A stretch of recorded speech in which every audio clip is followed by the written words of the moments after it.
Tape www suivi d'école au Sénégal. D'accord. À école au Sénégal, c'est facile, tu n'as qu'à te connecter. Tape école au Sénégal, les leçons sont beaucoup plus détaillées. Maintenant, nous allons voir à l'exercice 5 de la série d'exercices sur la synthèse chimique. Exercice 5 qui s'intitule Synthétique de réciprocation directe. Ces élèves, cette synthétique-là est la première application. Ça veut dire que je peux comprendre qu'un élève ait des problèmes sur la synthèse chimique. Je peux comprendre. Mais, quelles que soient ses difficultés, cet élève-là doit pouvoir résoudre la synthétique de réciprocation directe. On peut avoir des difficultés sur la sérification, sur l'oxydation, sur l'oxydation, on peut accepter. Mais, quelles que soient vos difficultés dans ce chapitre, de grâce, sachez résoudre la synthétique de réciprocation directe. Parce que elle est souvent proposée. D'accord? Même en composition, dans la plupart des cas, c'est cette synthétique-là qui est proposée. À l'examen, souvent, elle vient comme exercice sur la synthétique. Vous êtes par conséquent avertis, et encore une fois de plus, de grâce, maîtrisez cette application. D'accord? Maintenant, je vais vous résoudre un exercice sur la synthétique de réciprocation directe qui englobe deux parties. Grand A, on va se rappeler de la réaction d'estérification. Grand B, on va faire un suivi cinétique de réciprocation directe. Ici, nous disposons de l'acide établi de volume V1 égale 57 ml. La densité de l'acide établi égale à 1,05. Par conséquent, on peut en déduire sa masse volumique égale à 1,05 g par millilitre. Si je connais la densité d'un corps solide ou liquide, je peux en déduire sa masse volumique. La masse volumique de ce corps est égale à la valeur numérique de sa densité exprimée en grammes par millilitre. Maintenant, ici, nous avons CH3, CH2OH de volume V2 égale 58 ml, de densité D2 égale 0,79. Par conséquent, on peut en déduire sa masse volumique, ρ2 égale 0,79 g par millilitre. Ici, la première question, c'est d'écrire l'équation bilan de la réaction de réciprocation directe. Donc, petit 1, équation bilan de l'estérification directe. Donc, c'est quoi? C'est la réaction entre un acide et un alcool. Donc, ici, on a CH3, COOH, plus CH3, CH2OH, donne la réaction est un équilibre chimique, ça c'est avec une double phase. Donc, CH3, c'est double liaison O, CH2, CH3, plus H2O. Ici, le composé qui se forme est un ester. Petit 2, on demande de nommer, d'abord, nommer l'ester formé. Ici, l'ester formé aura pour nom éthanoate d'éthyle. Éthanoate d'éthyle. Petit 2, on demande de donner ses caractéristiques.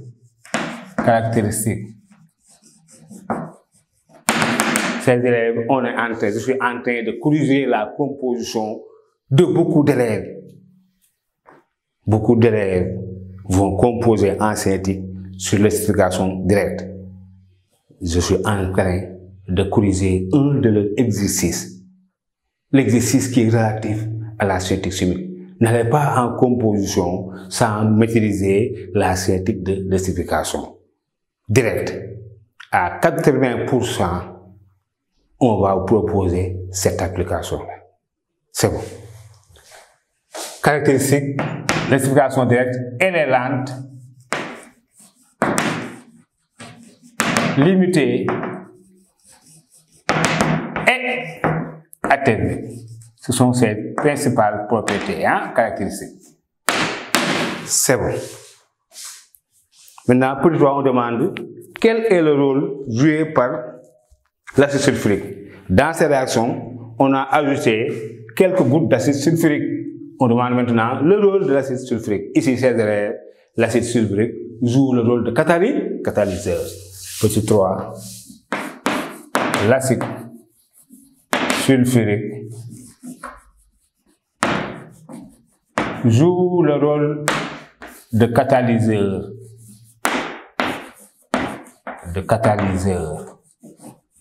L'acide sulfurique joue le rôle de catalyseur. C'est bon. On demande, est-ce qu'il va modifier le rendement de la réaction? Est-ce qu'il va modifier le rendement de la réaction? Ça veut dire quoi? Est-ce qu'en ajoutant quelques gouttes d'acide sulfurique, la quantité d'éthyle formée va augmenter? Pas du tout. Ici, le catalyseur ne modifie pas le rendement de la réaction. Il ne fait qu'accélérer la réaction. Il ne modifie pas. Il ne modifie pas le rendement de la réaction. Le catalyseur ne modifie pas le rendement de la réaction. Il ne fait qu'accélérer la réaction. C'est bon. Maintenant, ici, ces élèves, pour chaque prélèvement est placé dans de l'eau glacée. On demande le rôle de l'eau glacée.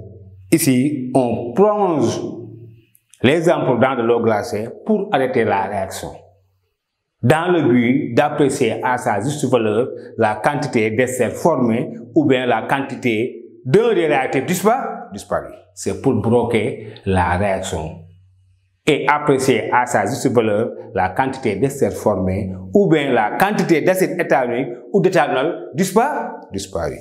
Petit 4, on plonge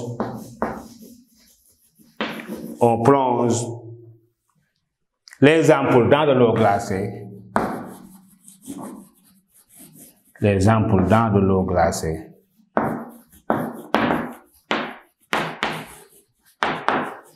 Pour arrêter la réaction.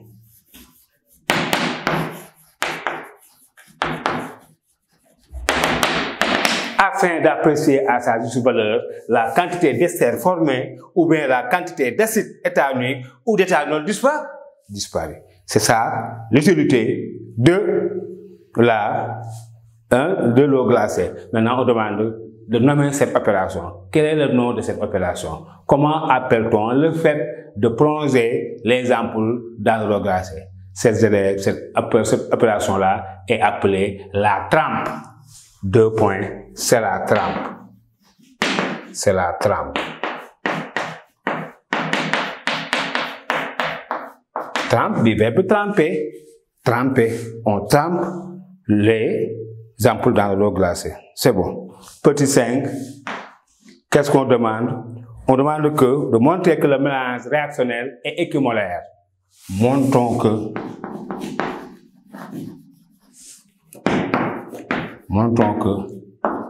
le mélange réactionnel est équimolaire.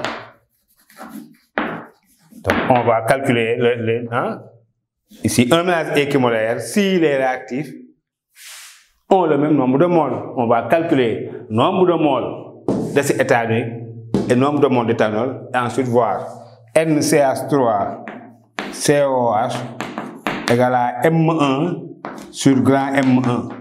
M1 c'est quoi? C'est rho V1 sur M1. D'accord. Ici, les réactifs sont des liquides. On ne doit pas appliquer nombre de moles égale volume sur volume molaire. Non, non, pas du tout. C'est faux. Ici, du moment que le corps n'est pas gazeux, on n'a pas le droit d'appliquer nombre de moles égale volume sur volume molaire. On applique masse sur masse molaire et on remplace masse par rho fois V. Rho 1 c'est combien? 1,05. V1 c'est combien? 57 sur M1 60. En calculant, on a NCH3 COH est sensiblement égal à 1 mole. Sensiblement égal à 1 mole. Maintenant, on va faire la même chose. NCH3 CH2 OH, nombre de moles d'éthanol égal à M2 sur grand M2 égale rho 2 V2 sur M2 égale rho 2 c'est combien? 0,79 fois 58 sur 46. En calculant, on aura NCH3, CH2, OH est essentiellement égal à 1 mol. Donc, qu'est-ce qu'on regarde? On constate que le nombre de moles éthanoïques est égal au nombre de moles d'éthanol. Par conséquent, le mélange est équimolaire. D'accord? NCH3, COH égale à NCH3, CH2, OH égale 1 mol, 2 points. Le mélange est équimolaire.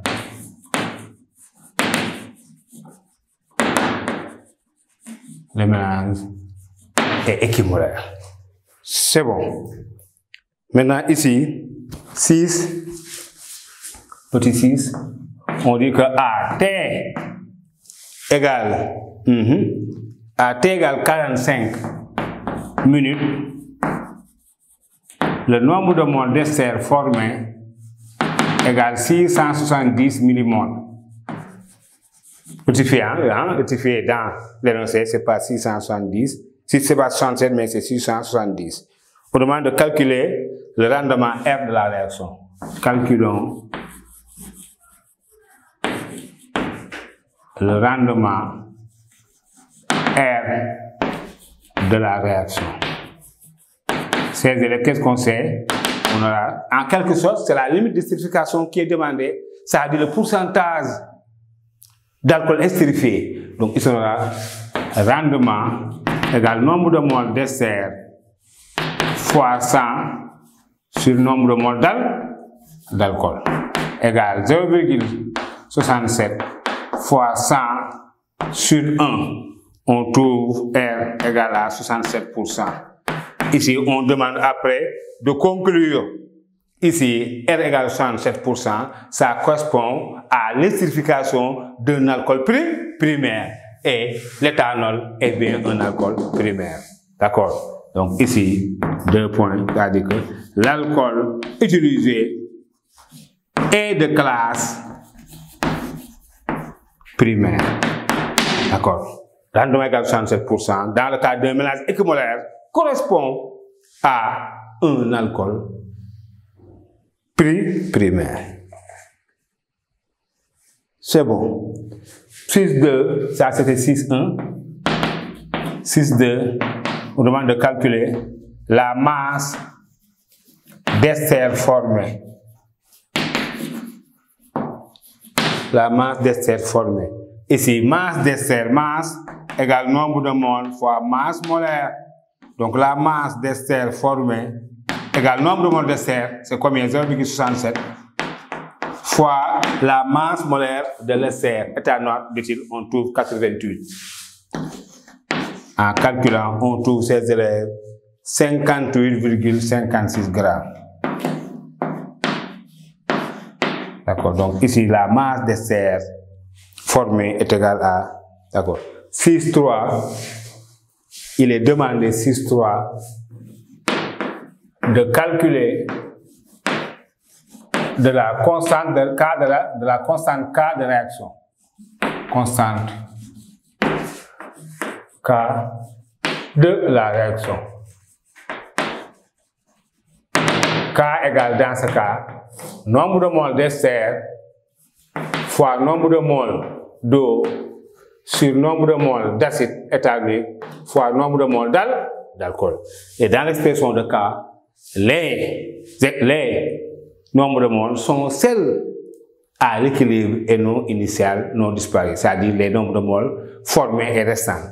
Donc ici on aura 0,67 fois 0,67 sur 0,33 fois 0,33. Donc en calculant, on trouve K de l'ordre de 4. La constante de réaction de l'estérification directe dans ce cas égale à 4. Maintenant, on voudrait améliorer le rendement de la réaction. Proposer une méthode. Dans ce cas, si on veut améliorer le rendement de la réaction, il va falloir augmenter la concentration molaire d'un des réactifs, ou bien le nombre de moles d'un des réactifs. Donc, pour améliorer le rendement de la réaction, on peut augmenter la quantité d'acide ou d'alcool. Dans ce cas, la quantité d'ester va augmenter. Bon. Petit 7. Pour améliorer le rendement de la réaction,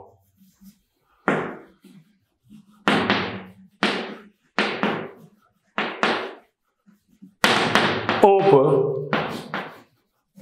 augmenter la quantité d'acide ou d'alcool. Si on augmente la quantité d'acide ou d'alcool, qu'est-ce qui va se passer? La quantité d'ester va aussi augmenter. Dans ce cas, la quantité d'ester va augmenter. C'est bon. Maintenant, grand B, nous allons nous intéresser à l'étude cinétique de l'explication directe. Étude cinétique.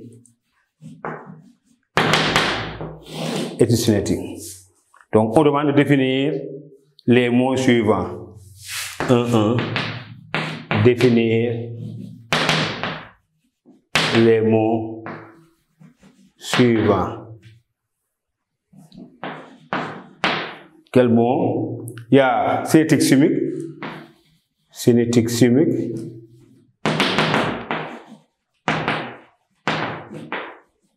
Il y a facteur cinétique.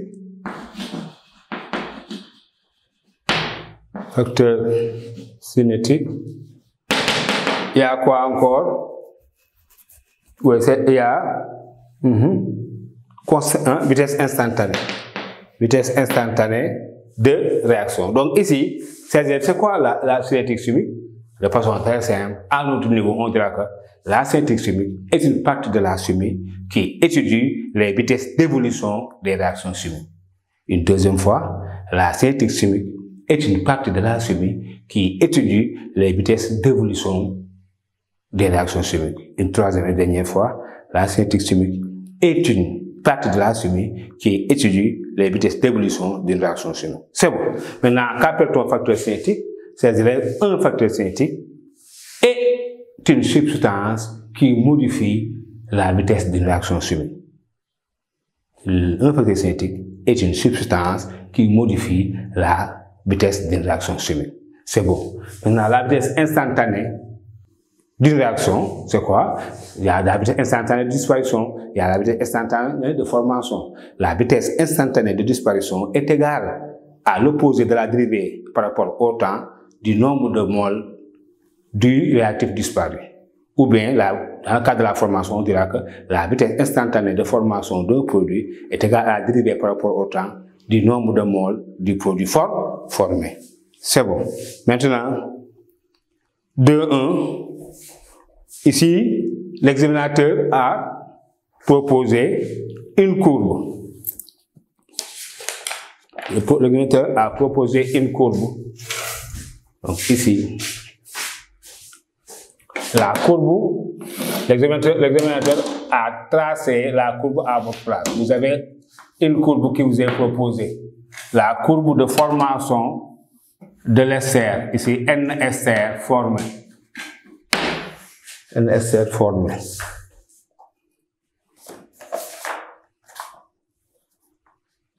En mol. N-ester en mol. Et ici, le temps, c'est en quoi?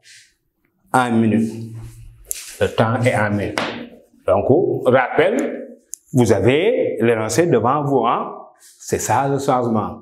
Depuis pratiquement 3 séances, l'école au Sénégal, avec M. Diop, vous propose 72 heures avant la division de l'exercice, les exercices dans la plateforme. Les exercices sont dans la plateforme. Certainement, vous avez tenté de les faire. Maintenant, nous allons corriger. Après correction, vous allez confronter votre correction et la mienne. S'il y a des incompréhensions ou bien des difficultés, n'hésitez pas à vous poser vos questions. Monsieur Diop sera là pour vous répondre. C'est bon. Donc ici, c'est ça la courbe de formation. Mais ici, c'est d'accord. C'est ça. Maintenant, qu'est-ce qu'on demande? Il est demandé, après avoir défini 2, 1, vitesse moyenne entre T, 2, 1, vitesse moyenne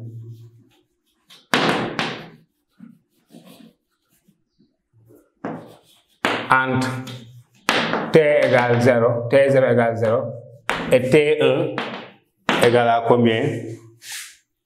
10 minutes. Donc dans ce cas, on a la vitesse moyenne de Esther formée entre 0 et 10 minutes. Là, on prend les valeurs du graphe. D'accord, c'est 0,03 moins 0 sur 10 moins 0. On trouve 3, 10 moins 3 mol par minute. Par minute. C'est bon. Maintenant, on demande de calculer calculer Vt égale 0 et Vt égale à 10 minutes. Donc T égale 0, même chose, c'est 0, on trace la tangente de la courbe. Et ici, on place le point A. On place un point B tel que OAB est un triangle rectangle. Donc on aura Vt égale 0 de Esther formé égale à AB fois échelle 1 sur OB fois échelle 2. Maintenant pour 10 minutes, c'est là, je fais la même chose, je trace une droite parallèle à l'axe D, nombre de moles, et je trace la tangente au point M. Là, je place le point A', B' et C'.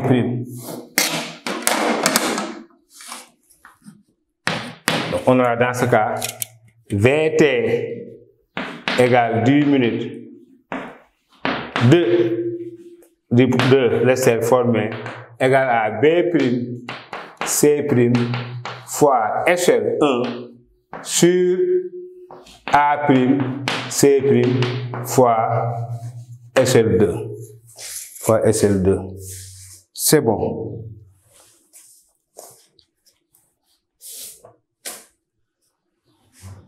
Maintenant, ici, qu'est-ce qu'on constate? 2, 3, qu'est-ce qui est dit? Donc, ici, on constate que Vt égale 0 est supérieur à Vt égale 10 minutes. Donc ici, qu'est-ce qu'on peut dire? On peut dire que la vitesse de la réaction diminue. D'accord. Maintenant, petit 3, on dit pourquoi, on voit qu'au-delà de 50 minutes, on aura un palier horizontal. 50 minutes ici. Là. 50 minutes. On obtient un palier horizontal. Ça veut dire quoi? La réaction est terminée. On a atteint l'équilibre chimique. Ça veut dire que pour T supérieur à 50, pour T supérieur à 50 minutes, le système n'évolue plus.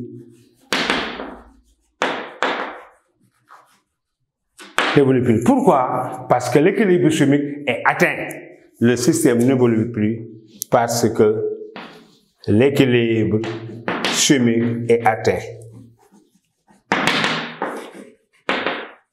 Donc, je répète, je suis en train de corriger l'exercice de la cinétique chimique de beaucoup d'élèves en composition à travers le Sénégal. L'épreuve de la cinétique chimique qui est proposée en composition traite tout souvent la cinétique de rectification directe. Par conséquent, je suis en train de corriger la cinétique de votre composition. C'est bon. Maintenant, ici, ça dit que pour T supérieur à 50 minutes, le système n'évolue plus. Pourquoi le système n'évolue plus? Parce que l'équilibre chimique est atteint. Maintenant, dernière question, petit 4, on demande de définir puis de déterminer le temps de demi-réaction. Le temps de demi-réaction.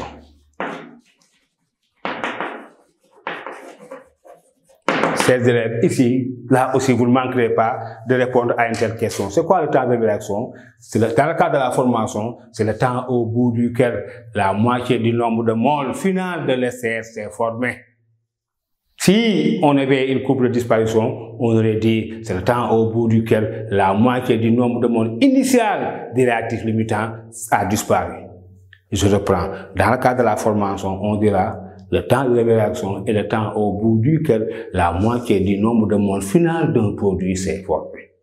Dans le cas de la disparition d'un produit, c'est le temps au bout duquel la moitié du nombre de moles initial du réactif limitant a disparu.